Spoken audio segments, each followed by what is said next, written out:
Alright, lads, so resurrections, they exist. Totally forgot they did, because they're only doing once a month now. But we do have the resurrection information for the 2017-18, I forgot the year, of the swimsuit characters. So that includes Soifon, Halibel, and Orihime. Yes, they're getting it pushed early, because obviously it is the swimsuit season. Now, there is no information right now on the 3rd anniversary Orihime resurrection, but he should be one of the next characters to receive it as part of the 6th anniversary celebration.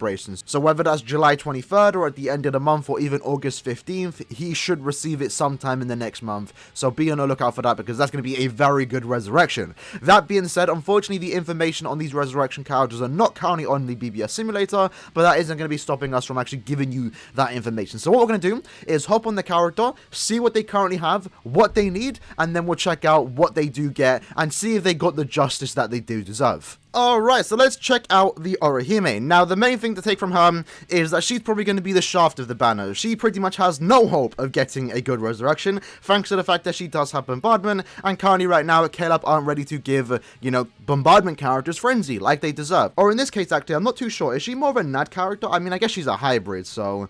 yeah, I doubt she's picking up Flurry. I doubt she's picking up Frenzy, so I guess the best we can hope for right now is she's probably going to pick up a either 10% increase on your Berserker, or maybe a 10% increase on the Bruiser. Not really too sure what they're going to go with that. The second trait is pretty much the saving factor for this character. I'm personally hoping that she does pick up some kind of damage offensive soul trait. Normally, damage inflicted at full stam or characters with shields have been picking up stamina recovery, and sure, that would be nice, but personally, I would want to see, recharge or strong attack damage. That would be very, very good, and that's what we can hope for with a resurrection like this.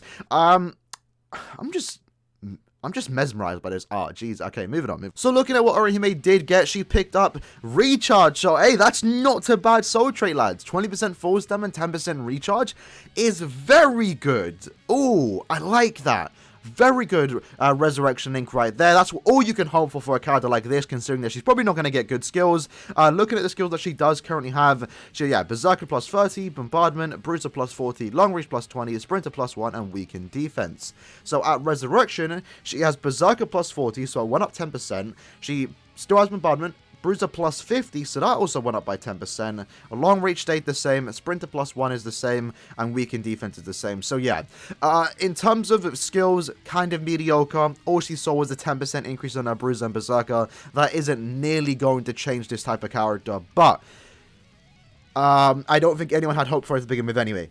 So, nothing too bad. But the main thing is that she walked away with a very good link. Being able to have damage inflicted at full stam plus recharge is going to be very good for any kind of power character. Let's say, for example, I currently use this character as a link when farming epic raids, and also when using a power character in Guild Quest. So let's say, for example, my 10 years later Rukia, or my 5th anniversary Ichigo, who is unfortunately still 2-5. Those two characters would greatly benefit from a link like this. Being able to get that 20% full stam and that extra bit of recharge, absolutely lovely. Very good resurrection link. Not resurrection in whole, but I wasn't really expecting anything to begin with, so I'm not really too disappointed about this one.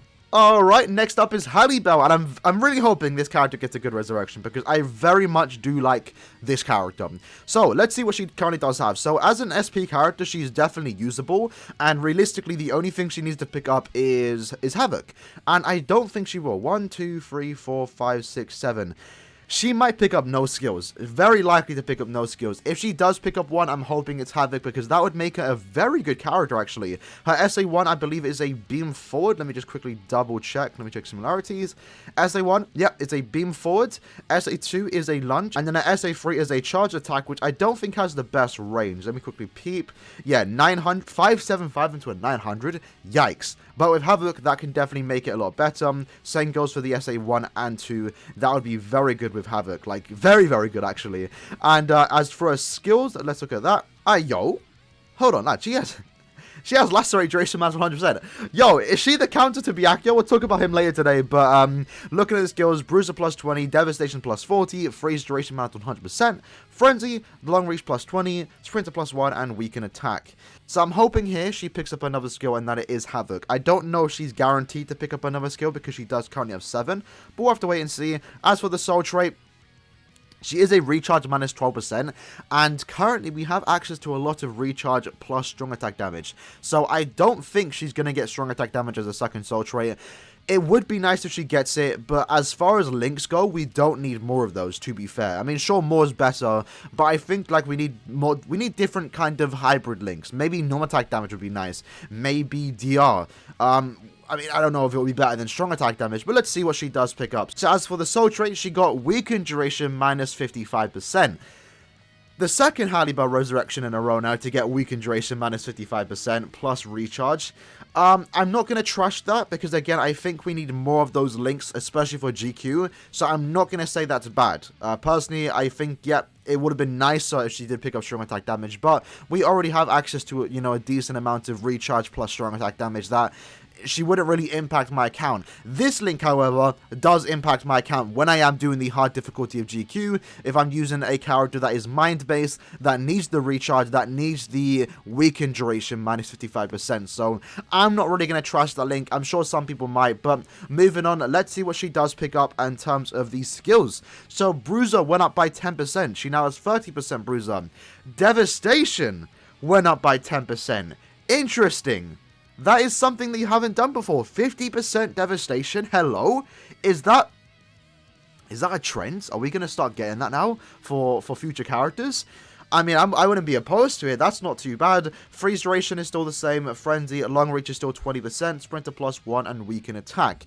So it looks like, I believe KLAB knew they couldn't give her an extra skill. So what they did do, instead of giving her nothing and increasing nothing like they did in the past with Apache and Ururu, they gave her a small increase at 10% Bruiser and a 10% Devastation, which doesn't really change the character all too much. That's a tad bit disappointing. I would have much preferred this character to get Havoc, but I'm not too stressed about it, quite frankly. I don't mind the link too. I know some people can be probably salty about that. But we do, trust me, lads, we do need more recharge plus status augment links. We do need more NAD plus status augment links. You might think we have enough of those, but trust me, we don't. We need a lot of them in different attributes and different combinations so we can actually reliably use our characters in Guild Quest in the hard difficulty one to make sure that they're also getting enough recharge or NAD and being able to be immune to the status augment that the specific Guild Quest that you're going against might have on the floor. So I personally don't really mind this resurrection, but it definitely could have been a tad bit better. And last card to talk about now is going to be Soifon. Alright, so Soifon has a chance to pick up Flurry here. Do I think she's going to get it? I hope so. So looking at her skills, she has a Berserker at 40%, a Bruiser at 50%, hoping that gets removed for Flurry, Debilitator +5, Devastation +30, that's going to get up to 40, Long Reach +20, and Sprinter +1. She definitely has the chance to pick up another skill here, potentially weaken defense or potentially weaken attack. Not really too sure what they're going to do there. As for the soul trait, DR would be nice, a status augment would be nice, and recharge would be nice. I think she's actually going to pick up recharge personally. But yeah, let's see how that does go. So in terms of the soul trait, she picked up paralysis duration minus 55%. Again, I'm not going to trash that. I don't think it's necessarily a bad thing, personally, because we do need more of those links.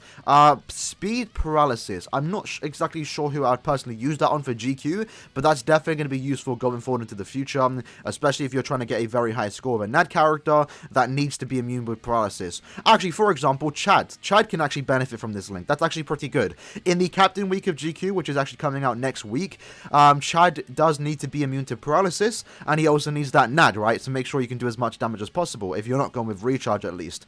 So yeah, that's actually a very good link for Chad. I'm personally a fan of that, not going to trash it. And then looking at the skills that she does have, Berserker stayed at 40, Bruiser stayed at 50, damage to paralyzed enemies at 20%.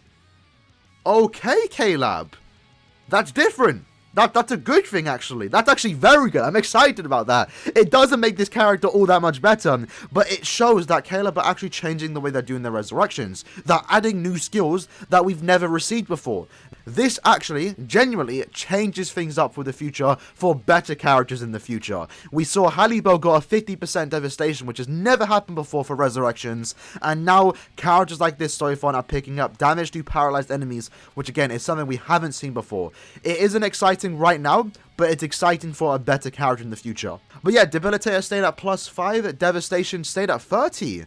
Yeah, KLAB are doing things differently. Normally they would up it to 40, like at the very minimum. Every character nowadays gets Devastation at 40. It's not that big of a deal because she is a NAD character, but it's different. Again, they don't normally do that. They normally always update it to 40%. Long reach stayed at 20, and Sprinter +1 just stayed the same. So, in terms of all three resurrections, they haven't really received anything amazing. Like, this can be a quite forgettable batch of resurrection characters, I'm being honest. But I think it's setting up for the future, for future resurrections to receive potential very good upgrades. You know, we could potentially receive characters like Toshiro, for example, the manga version, receiving havoc and damage to frozen enemies. That would actually be very good if that was actually the case. I'm hoping, now that they're showing signs that they're kind of changing up the formula and how they resurrect characters, when it's time for 1000 Year Blood War Byakuya to get his resurrection, I'm really hoping they don't go through the same thing they did with Orihime and not give him Frenzy, because now they're showing that they're doing things differently and they're not following a set pattern for the most part. I have hope now that Byakuya, the manga version from round 1, can actually receive Frenzy when he does get his resurrection, probably sometime next year. But that being said, lads, that was the video for today, talking about the resurrections. Let me know what you think about these 3 resurrections. So overall, as far as the links go, I'm actually pretty happy with how these resurrections turned out. But that being said, let me know what you guys think about these resurrections in the comments below, and I'll see you guys in the next one. Peace.